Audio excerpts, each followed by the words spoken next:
नमस्कार साथियों, आप सभी का स्वागत है जीके सलान में। साथियों, आज की इस वीडियो में हम बात करने वाले हैं कक्षा 10 के लिए सामाजिक विज्ञान का जो 2022 के लिए मॉडल पेपर है उसके बारे में।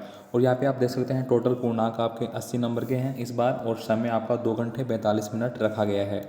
तो साथियों, आपको मैं पूरा पेपर है वो यहाँ पे बताऊँगा, साथ ही सभी क्वेश्चनों का सोल्यूशन भी आपको साथ साथ बताया जाएगा। तो आपसे रिक्वेस्ट है दोस्तों, आपको इसी प्रकार से अगर पेपर का सोल्यूशन चाहिए जो कि आपके बोर्ड एग्जाम के लिए इंपॉर्टेंट है, मॉडल पेपर हो या फिर आपके जो एग्ज़ाम के पेपर होंगे, तो सभी के लिए आपको चैनल को सब्सक्राइब करके रखना है, साथ ही वीडियो को लाइक करना है, अपने दोस्तों को भी शेयर कर देना है।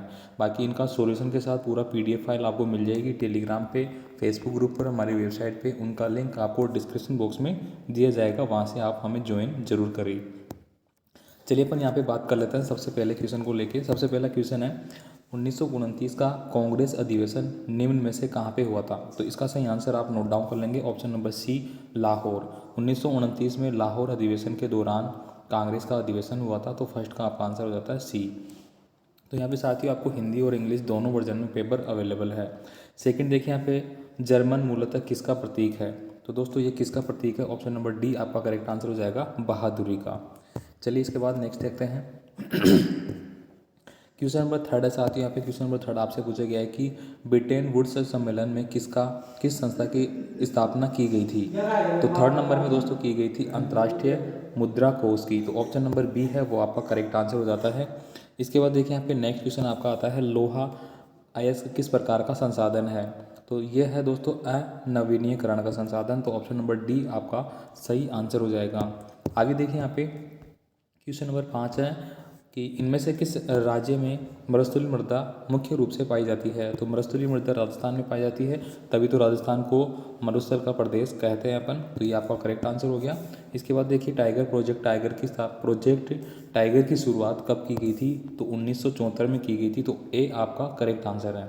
तो इस तरह से आपको इनका आंसर दिया जा रहा है, तो आप इनका स्क्रीनशॉट लेना चाहते हैं तो स्क्रीनशॉट ले सकते हैं। आगे देखिए यहाँ पे श्रीलंका स्वतंत्र राष्ट्र कब बना? ये क्वेश्चन दोस्तों आपकी अर्धवार्षिक परीक्षा में शायद आ चुका है, किस जिले में आया था थोड़ा याद नहीं। तो आप ऐसे तरह सारे क्वेश्चनों को अच्छे से याद करें।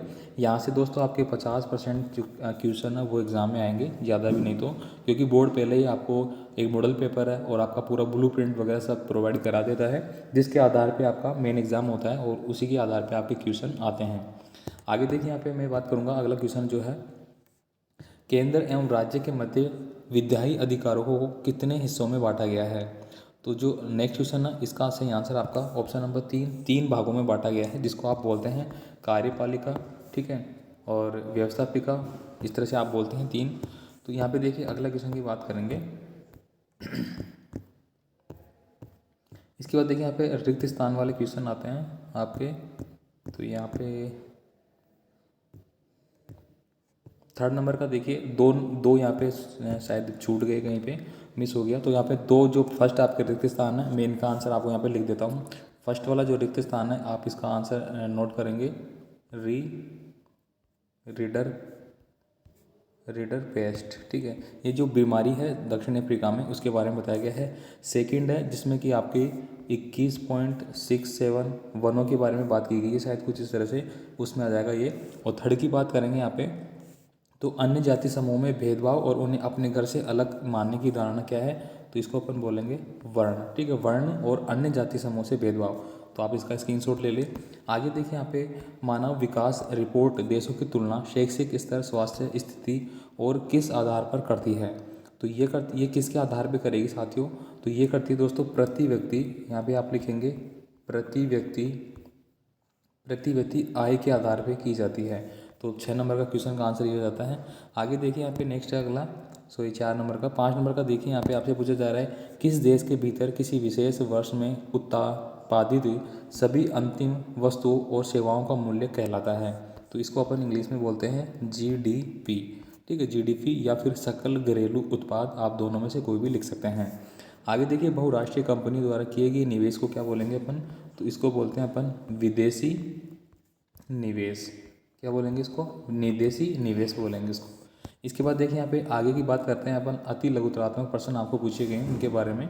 तो सबसे फर्स्ट क्वेश्चन आपको पूछा गया है कि गिरमिटिया शब्द से क्या तात्पर्य है? तो दोस्तों अंग्रेज़ों ने आम भारतीयों को एक एक रोटी तक मोहताज कर दिया था। यानी कि जो अंग्रेज़ी शासन था भारत में उस समय वो काफ़ी भारतीयों पे अत्याचार करते थे। तो उनकी गुलामी की शर्तों पर लोगों को विदेश भेजना आरम्भ कर दिया था। यानी कि वो गुलाम बना लिया, फिर वो कुछ शर्तें रखते थे कि आपको विदेश जाना पड़ेगा, वहाँ पे ये कार्य करना पड़ेगा। तो इन मज़दूरों को गिरमिटिया कहा जाता है। यानी कि गुलाम मजदूर जिनको विदेश में कार्य के लिए भेजा जाता था अंग्रेज़ों के द्वारा, उसको ही गिरमिटिया बोला जाता है। आगे देखिए, वीटो निषेधाधिकार किसे कहते हैं। दोस्तों इसका इसका विवरण क्या है, मना करना। आपने बोला यहाँ पे निषेधाधिकार का मतलब होता है मना करना। तो मना करना का मतलब हो गया किसी प्रस्ताव को पारित होने से रोकना। यानी कि वीटो, आपने देखा होगा कि इलेक्शन के दौरान भी एक वीटो अलग से बटन लगाया जाता है जिसमें कि आपकी राय होती है कि आप किसी भी पार्टी को समर्थन नहीं देते हैं। तो यही बात यहाँ पे भी है, आप किसी भी को भी समर्थन नहीं दे रहे, किसी भी जो सत्ता संबंधित जो प्रस्ताव है उसको पारित नहीं होने देना, उसको रोकना, ये वीटो कहलाएगा।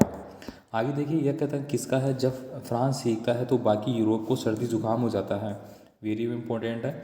तो ये कथन किसका है, तो इसका आप नोट कर लेंगे यहाँ पे, ये है आपका मेटरनिक का। ठीक है, किसका है, मेटरनिक का।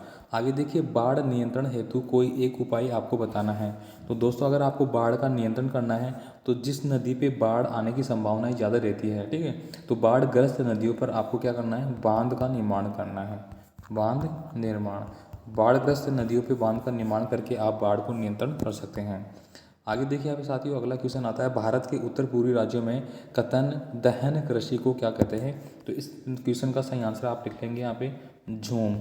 ठीक है, इंग्लिश में आप लिख सकते हैं GHU, झूमिंग कृषि जिसको अपन बोलते हैं। ठीक है, आगे देखिए यहाँ पे क्वेश्चन नंबर 6 है, किसी एक रेशे वाली फसल का नाम आपको बताना है। तो एक रेशे वाली फसल आपकी हो जाती है जूट। इसके बाद देखिए, बेल्जियम ने 1970 से लेके 1993 तक, यहाँ पे 93 आएगा, के बीच कितने संशोधन किए थे। तो इन्होंने कर लिए थे दोस्तों लगभग 4 संशोधन। इसके बाद देखिए यहाँ पे आगे क्वेश्चन है, सतह के विकेंद्रीकरण से क्या आशय है। तो इसका आप नोट डाउन कर लेंगे साथियों, सत्ता के विकेंद्रीकरण के बारे में, कि विभिन्न स्तरों पर सत्ता, अधिकार एवं शक्तियों का बंटवारा, अर्थात केंद्र से गांव तक जो सत्ता और शक्तियों का जो संसाधन का बंटवारा होता है उसी को अपन विकेंद्रीकरण बोलते हैं। ठीक है, आपको समझ में आ जाएगा होगा कि सत्ता और अधिकार और शक्तियों का जो बंटवारा किया जाता है, केंद्र में आपकी केंद्र सरकार होगी, फिर राज्य सरकार होगी, फिर आपकी राज्य सरकार के बाद अगर ग्राम स्तर की बात करें तो ग्राम पंचायतें, इनमें जो कार्यों का, शक्तियों का जो बंटवारा किया जाता है उसी को क्या बोलते हैं, विकेंद्रीकरण बोलते हैं। आगे देखिए यहाँ पे अगला क्वेश्चन आपका आता है, कोर्लोस, स्मिथ और नॉर्मन तीनों में से क्या समानताएं थी। तो सभी एक नस्ल आधारित भेदभाव के खिलाफ थे। आपको यहाँ पे क्या लिखना है, सभी में क्या समानता थी, कि सभी जो एक नस्ल, ठीक, सभी एक नस्ल आधारित भेदभाव, एक जो भेदभाव की नीति चल रही थी उसके क्या थे, ये सभी खिलाफ थे। ठीक है, ये आपको लिखना है।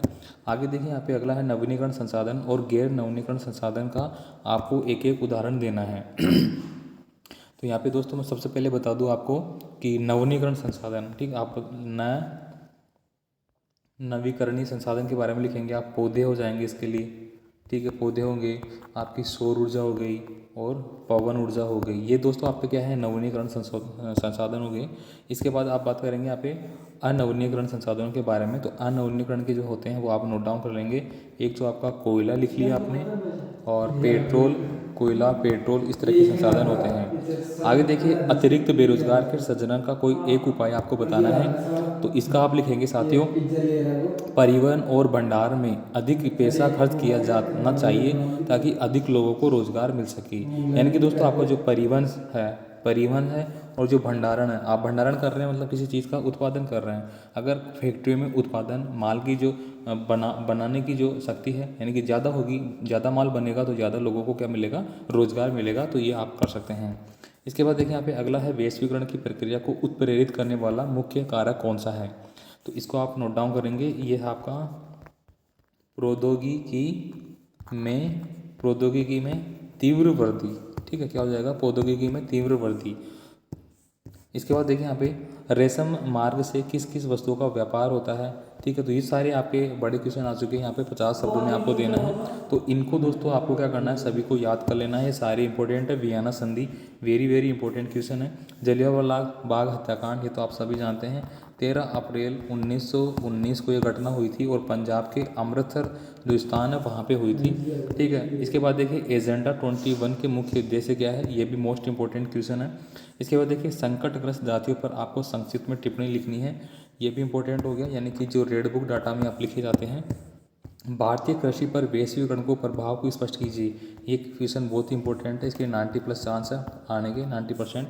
इसके बाद देखिए यहाँ पे अगला क्वेश्चन आता है, बहुसंख्यवाद को बनाए रखने के लिए श्रीलंका सरकार द्वारा कौन कौन से कदम उठाए गए हैं। संघीय शासन व्यवस्था से आप क्या समझते हैं, सामाजिक विभाजन और राजनीति किस प्रकार अंतर संबंधित है, व्याख्या करिए। विकास की धारणीयता से आप क्या समझते हैं, राजनीतिक क्षेत्र और निजी क्षेत्र में उदाहरण सहित आपको स्पष्ट करना है। इसके बाद देखिए भारत में औपचारिक क्षेत्र में साख के किन्हीं 2 स्रोतों की व्याख्या करनी है, ये क्वेश्चन वेरी वेरी इंपॉर्टेंट है। इसके बाद देखिए अगला क्वेश्चन आपका, भारत सरकार में विदेशी व्यापार और अवरोधक लगाने की किन्हीं 2 कारणों को आपको क्या करना है, यहाँ पे उल्लेख करना है। आगे देखिए यहाँ पे सेक्शन सी आपका आता है, नेपोलियन संहिता की विशेषताएं आपको लिखनी है। ये क्वेश्चन साथियों वेरी वेरी इंपॉर्टेंट है। इसके अलावा देखिए यहाँ पे अगला क्वेश्चन आपका, जोवरलाइन संघ की विशेषताएं बताइए। आगे देखिए यहाँ पे आपका क्वेश्चन आता है 18 नंबर का, आपके अनुसार पानी के संरक्षण और प्रबंधन में बांध किस प्रकार मदद कर सकते हैं, ये आपको देखना है, इंपॉर्टेंट है। बाढ़ से बचाव के लिए ये भी इंपॉर्टेंट है। तो सारा पेपर काफ़ी इंपॉर्टेंट है, आपको सभी क्वेश्चनों को याद करना है, देख लेना है। यहाँ पे देखिए द आपका सेक्शन आता है, इसमें आपको 250 शब्दों में आंसर देना होगा। यहाँ पे देखिए पहला क्वेश्चन क्या पूछा गया है, भारत के राष्ट्रीय आंदोलन में महात्मा गांधी के योगदान का वर्णन करें। ये क्वेश्चन बहुत ही ज़्यादा इंपॉर्टेंट है, आपको इसको याद करना है। इसके बाद देखिए सविनय अवज्ञा आंदोलन, ये भी आपको याद करना है। इसके बाद देखिए नेपाल में लोकतंत्र के लिए दूसरा आंदोलन के विभिन्न चरणों को स्पष्ट कीजिए। लास्ट में आपको पूछा गया है कि दिए गए भारत के मानचित्र में इनको आपको क्या करना है, अंकित करना है। ठीक है, तो ये पूरा पेपर इस तरह से आपका हो जाता है। ठीक है, तो उम्मीद करूंगा आपको पूरा पेपर अच्छे से समझ में आ चुका होगा। और यहाँ पे अपने छोटे जितने पर्सन थे सभी के आंसर की भी बात की है। नेक्स्ट वीडियो में बड़े क्वेश्चन है उनका भी आंसर देने की मैं पूरी कोशिश करूँगा। साथ ही मैं आपसे रिक्वेस्ट करूँगा साथियों, ये आप चैनल को सब्सक्राइब जरूर करें। इसके अलावा आपको हमारे फेसबुक ग्रुप, वेबसाइट और टेलीग्राम का लिंक डिस्क्रिप्शन बॉक्स में दिया गया है, उनको आप ज्वाइन करें। वहाँ पे आपको इंपॉर्टेंट जो पेपर्स होते हैं उनकी PDF फाइल प्रोवाइड कराई जाती है।